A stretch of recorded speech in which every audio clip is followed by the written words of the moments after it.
Le lutin. Vladimir Nabokov. J'ai distraitement dessiné à la plume l'ombre ronde et tremblante de l'encrier. Dans une lointaine pièce, une horloge a sonné, et il m'a semblé, moi qui suis un rêveur, qu'on frappait à la porte. D'abord tout doucement, puis de plus en plus fort. Quelqu'un a frappé 12 fois de suite et s'est figé dans l'expectative. « Oui, je suis là. Entrez !» La poignée de la porte a grincé timidement. La flamme d'une bougie pleurnicharde s'est inclinée, et il a émergé du carré d'obscurité en se faufilant, plié, gris, couvert du givre d'une nuit glaciale et étoilée.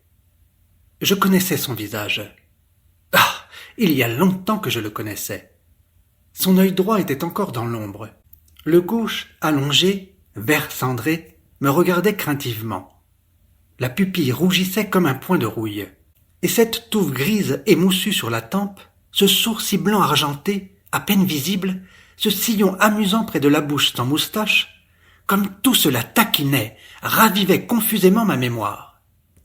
Je me suis levé, il a fait un pas en avant.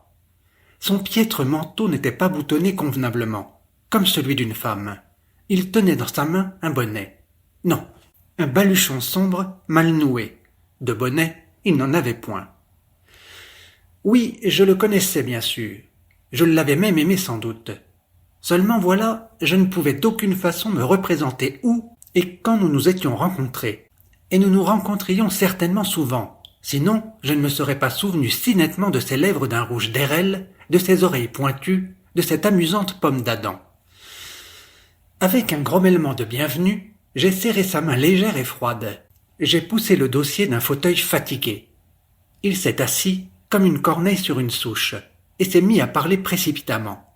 « J'ai si peur dans les rues. C'est pour ça que je suis passé. Je suis passé pour avoir de tes nouvelles. Tu me reconnais? Nous avions l'habitude, quel que soit le jour, de folâtrer ensemble, de nous héler, là-bas, au pays. Est-il possible que tu aies oublié ?» Sa voix m'avait comme aveuglé. Mes yeux papillotèrent, ma tête se mit à tourner. Je me souvins d'un bonheur retentissant, incommensurable, un bonheur irrévocable. Non, ce n'est pas possible. Je suis seul. Ce n'est qu'un délire fantasque. Mais à côté de moi, quelqu'un était véritablement assis, squelettique, absurde, avec des bottines allemandes à revers. Et sa voix tintinabulait, bruissait, dorée avec une verdeur sonore, familière. Et ses paroles étaient tout aussi simples, humaines. « Eh bien voilà, tu t'en souviens. Oui, je suis le Sylvain d'antan, le lutin moqueur. J'ai dû m'enfuir. » Il soupira profondément, et de nouveau je revis les nuages frémissants, les hautes vagues des frondaisons, les paillettes de l'écorce des bouleaux, telles des éclaboussures d'écume, et le grondement éternel et délicieux. Il s'est penché vers moi, m'a regardé tendrement dans les yeux. « Tu te souviens de notre forêt? Du sapin noir, du bouleau blanc. On les a coupés. J'en ai éprouvé un regret insupportable. Je vois des bouleaux qui craquent, qui s'effondrent. Mais comment les aider? On m'a chassé dans les marais. Je pleurais, je hurlais, je grondais comme un butor. Et hop là, je bondissais dans le bois le plus proche. J'étais plein de nostalgie là-bas. Je n'en finissais pas de sangloter. Dès que je m'habituais, je regardais. Et voilà qu'il n'y avait plus de bois, seulement des cendres gris bleutées. Puis, je dus reprendre mes errances. Je me suis trouvé une petite forêt. C'était une bonne petite forêt, épaisse, sombre et fraîche. Mais ce n'était toujours pas ça. Il m'arrivait de jouer de l'aube au crépuscule. Je sifflais comme un enragé, je frappais dans mes mains. J'effrayais les passants. Tu t'en souviens, toi aussi? Un jour, tu t'es égaré au fin fond de ma forêt. Toi et une petite robe blanche. Moi, j'entrelaçais des nœuds avec les sentiers. Je faisais tourner des troncs, je lançais des clins d'œil à travers les feuillages. Toute la nuit, je t'avais embobiné. Mais c'était juste comme ça, histoire de plaisanter, pour qu'on ne me dénigre pas pour rien. Et là, je me suis tenu quoi? Cette nouvelle demeure n'était pas des plus joyeuses. Jour et nuit, alentour, il y avait toujours quelque chose en train de crépiter. Tout d'abord, j'ai pensé que c'était un de mes frères Sylvain qui se divertissait. Je l'ai hélé. J'ai tendu l'oreille. Ça continuait de crépiter, de tonner.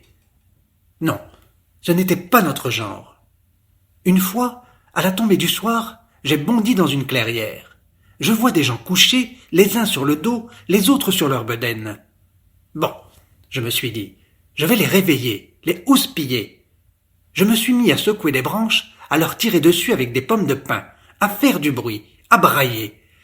Je me suis démené une bonne heure, pour rien du tout. Et quand j'ai regardé de plus près, je suis resté pétrifié. Certains avaient la tête qui ne tenait plus qu'à un fil rouge. D'autres, au lieu de ventre, avaient un tas de gros vers. Je ne l'ai pas supporté. J'ai hurlé, j'ai bondi et j'ai pris la fuite. J'ai longtemps erré à travers de multiples forêts, mais je ne trouvais toujours pas un coin où vivre. Soit c'était la quiétude, le désert et un ennui mortel, soit une telle peur qu'il vaut mieux ne pas s'en souvenir. Finalement, j'ai pris une décision. Je me suis transformé en moudjik, en vagabond qui porte sa besace, et je suis parti pour de bon. Adieu vieille Russie. Et c'est alors que mon frère, le génie des eaux, m'a donné un coup de main. Le pauvre, il se sauvait lui aussi. Il n'arrêtait pas d'être ébobie. Cette nouvelle époque, disait-il, n'est que calamité. Et ce n'est rien de le dire. Il avait beau jadis folâtrer, en attirant les gens par exemple, il était vraiment très hospitalier. En revanche, comme il les choyait, comme il les caressait chez lui au fond des eaux dorées, avec quelle chanson il les charmait. Mais aujourd'hui, a-t-il dit, il n'y a plus que des cadavres qui flottent par grappes, et on n'en voit pas la fin. L'eau des rivières est comme du sang épais, chaud et poisseux. Il n'est plus possible de respirer. Il m'a emmené.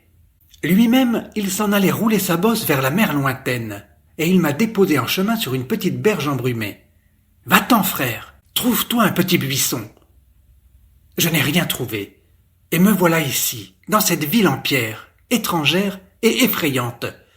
Et je suis devenu un homme, avec un petit col et des bottines, tout comme il faut. J'ai même appris à parler comme eux. Il se tut. Ses yeux brillaient comme des feuilles humides. Ses bras étaient croisés, et à la lueur vacillante de la bougie qui fondait, apparaissaient étrangement, très étrangement, ses cheveux blêmes coiffés à gauche. « Je sais que tu as aussi de la nostalgie, » tinta de nouveau sa voix claire. « Mais ta nostalgie, comparée à la mienne, bouillonnante et venteuse, n'est que la respiration régulière du dormeur. Songe un peu. Personne de notre tribu n'est resté dans notre vieille Russie. Certains se sont évaporés comme le brouillard. D'autres sont partis cheminer à travers le monde. Les rivières du pays sont désolées. Plus aucune main espiègle ne disperse les reflets éparpillés de la lune. Les clochettes, les anciennes cithares bleues du léger esprit des champs, mon adversaire, qui par hasard n'ont pas été fauchées, sont orphelines. Elles se taisent. Le génie du foyer, affectueux et hirsute, a abandonné la maison flétrie, conspuée, les larmes aux yeux, et les petits bois ont dépéri, ces bois à la lumière attendrissante, aux ténèbres enchantées. C'est que nous sommes ton inspiration Russie, ta beauté énigmatique, ton charme séculaire. Et nous sommes tous partis et chassés par un arpenteur insensé. Mon ami, je vais bientôt mourir. Dis-moi quelque chose. Dis-moi que tu m'aimes, moi qui suis un esprit sans feu ni lieu. Assieds-toi là, tout près. Donne-moi ta main. La bougie s'éteignit dans un grésillement. Des doigts froids effleurèrent ma main. Un rire triste et familier résonna et se tut. Quand j'allumai la lumière, il n'y avait plus personne dans le fauteuil. Personne. Il y avait seulement dans la pièce une odeur merveilleuse et légère de bouleau et de mousse humide.